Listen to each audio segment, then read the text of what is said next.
है ये धैर्य क्या है? कोई गुण, कोई भाव, कोई सोच? मेरे लिए ये धैर्य एक सवारी।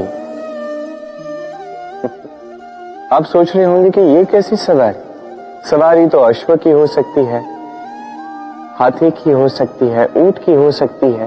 धैर्य की सवारी क्या होती है? चलो आपको एक बात बता देता हूं। इस संसार में ऐसी कोई सवारी नहीं जिसने कभी अपने सवार को गिराया ना। चाहे वो ऊंट हो, चाहे हाथी, चाहे अश्व, कभी चलते चलते डगमगा ही जाते हैं। फिर वो सवार पहले गिरता है किसी के घुटनों में, फिर गिरता है स्वयं की दृष्टि में। किंतु धैर्य की सवारी ये कभी किसी को नहीं गिराती, कभी नहीं। ना वो सवार किसी के घुटनों में गिरता है, ना ही स्वयं की दृष्टि में। क्योंकि धैर्य आपको विवेक देता है, विवेक आपको योजना देता है, और योजना देती है आपको शक्ति अपने लक्ष्य को पाने की। समझे? धैर्य साथ अपने आप को और धैर्यशील बनाइए। इस धैर्य की सवारी कीजिए और फिर बस देखिए कैसे ये सवारी आपको आपके गंतव्य तक ले जाती है। हम सबके जीवन में कई बार ऐसा होता है कि हम लक्ष्य के बिल्कुल निकट होते हैं, परंतु अचानक हमारे मार्ग जैसे बंद हो जाते हैं या फिर हम भ्रम में फंस जाते हैं। कभी कभी उस भ्रम से जूझकर हार मान लेते हैं, कभी कभी उस भ्रम को ही लक्ष्य समझ लेते हैं, और प्रत्येक स्थिति में हमारा लक्ष्य हमसे दूर होता जाता है। अब प्रश्न ये उठता है कि ऐसे में क्या किया जाए, और उत्तर है धैर्य। मन जब अधीर होता है तब सोचने समझने की क्षमता खो देता है, भ्रम के माया जाल में फंस जाता है और अंततः थक कर हार जाता है। जबकि धीरज रखने से मन शांत होता है, आप एकाग्रचित होते हैं, भ्रम के माया जाल से निकलकर अपने लक्ष्य को देख पाते हैं। इसीलिए धीरज रखना सीखें, क्योंकि ये बहुत बड़ी शक्ति है। पाषाण में जीवन नहीं होता, ना लौह में, ना ही माटी में, परंतु पाषाण पर जब चोट पहुंचाई जाती है तो उसमें चिंगारी उत्पन्न होती। लौह से लौह टकराता है तो ताप उत्पन्न हो जाता है, और माटी को भी जब रौंदा जाता है तब वो भी अपना रंग बदल लेती है। जब निर्जीव वस्तुएं भी सीमा से अधिक चोट पहुंचाने पर प्रतिक्रिया देती है, तो एक जीवंत मनुष्य क्यों नहीं देगा?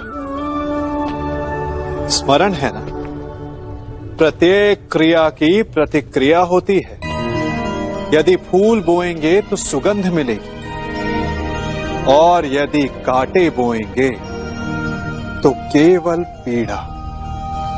और यदि आघात समय पर किया जाए, इतिहास पर किया जाए, तो प्रतिक्रिया स्वरूप इतिहास बदल जाया करता है। इसीलिए सोच समझकर कार्य करना चाहिए।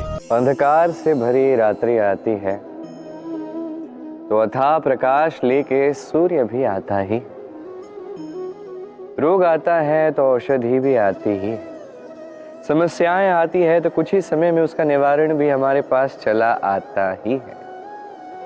इस संसार का, इस जीवन का मात्र एक नियम है, और वो ये कि ये संसार एक चक्र है। इसमें कुछ शाश्वत नहीं, कुछ नित्य नहीं, और जो कुछ भी है सब बदलने वाला है।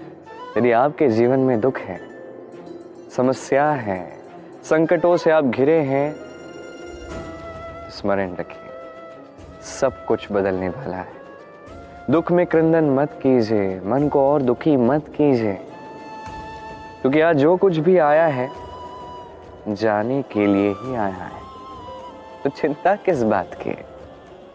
अच्छे से आनंद लीजिए इस जीवन का। इस सीप में ही वो क्षमता है कि वो मोती दे सके। वट वृक्ष के बीज में ही वो बल है कि वो संसार का सबसे सुदृढ़ वृक्ष बन सके। सूर्य में ही क्षमता है कि वो स्वयं जलकर इस ब्रह्मांड को प्रकाश दे सके। इसलिए जीवन में जब भी विपदा आए, समस्या आए, तो स्वयं को समझा दें कि प्रकृति ने आपको इसलिए चुना क्योंकि प्रकृति ये सोचती है कि इस परिस्थिति में सर्वश्रेष्ठ परिणाम जो है आप ही निकाल सकते हैं। यदि आप आपके जीवन के द्वार हर एक भूल के लिए, हर एक दोष के लिए बंद कर देंगे, तो बस जान लीजिए कि समस्त सत्य ये भी बाहर ही रह जाएगा। ये भूल, ये दोष, ये त्रुटियां ही हैं जो आपको जीवन के विषय में, प्रयास के विषय में, कर्म के सत्य के विषय में जानकारी देंगे। तो इन त्रुटियों का आदर करना सीखें। जानते हैं संसार का सबसे महत्वपूर्ण व्यक्ति कौन है? स्वयं आप। जी हां, आप ही हैं। आप जीवित हैं, इसलिए ये संसार जीवित है। आप ही हैं आपके सारे कर्मों का केंद्र। इसलिए अब से प्रतिदिन थोड़ा सा समय अपने लिए निकालकर अपने साथ बातें कीजिए। स्वयं को समझिए, स्वयं के कर्मों को समझिए। कुछ प्रश्न उठेंगे, कुछ उत्तर मिलेंगे, कुछ और प्रश्न उठेंगे जिसका उत्तर आपको अवश्य मिलेगा, किंतु ये कीजिए अवश्य, अन्यथा आप इस संसार के सबसे महत्वपूर्ण व्यक्ति से भेंट का ये अवसर खो देंगे। अब बताइए, क्या आप ऐसा चाहते हैं? ये शब्द अत्यधिक शक्तिशाली। इन शब्दों में इतनी शक्ति होती है कि संसार बदल सकते हैं। आपके शब्द बीज की भांति होते हैं। किसी के मन में कांटे भी उगा सकते हैं, पुष्प भी उगा सकते हैं। यदि कोई व्यक्ति निराश हो, अपने जीवन का सबसे कठिन समय व्यतीत कर रहा हो, उसे प्रेरणा के 2 शब्द दे दो, वो असंभव से असंभव कार्य कर देगा। जैसे जामवंत की प्रेरणा से वीर हनुमान ने सागर को लांघा, वही यदि कोई उत्साही हो, उसका उत्साह कम करने के लिए कहे गए 2 शब्द उसे उसके पतन की ओर स्वयं ले जा सकते हैं। तो इन शब्दों के महत्व को समझिए, इनकी शक्ति को समझिए और मेरे साथ प्रेम से कहें, राधे राधे।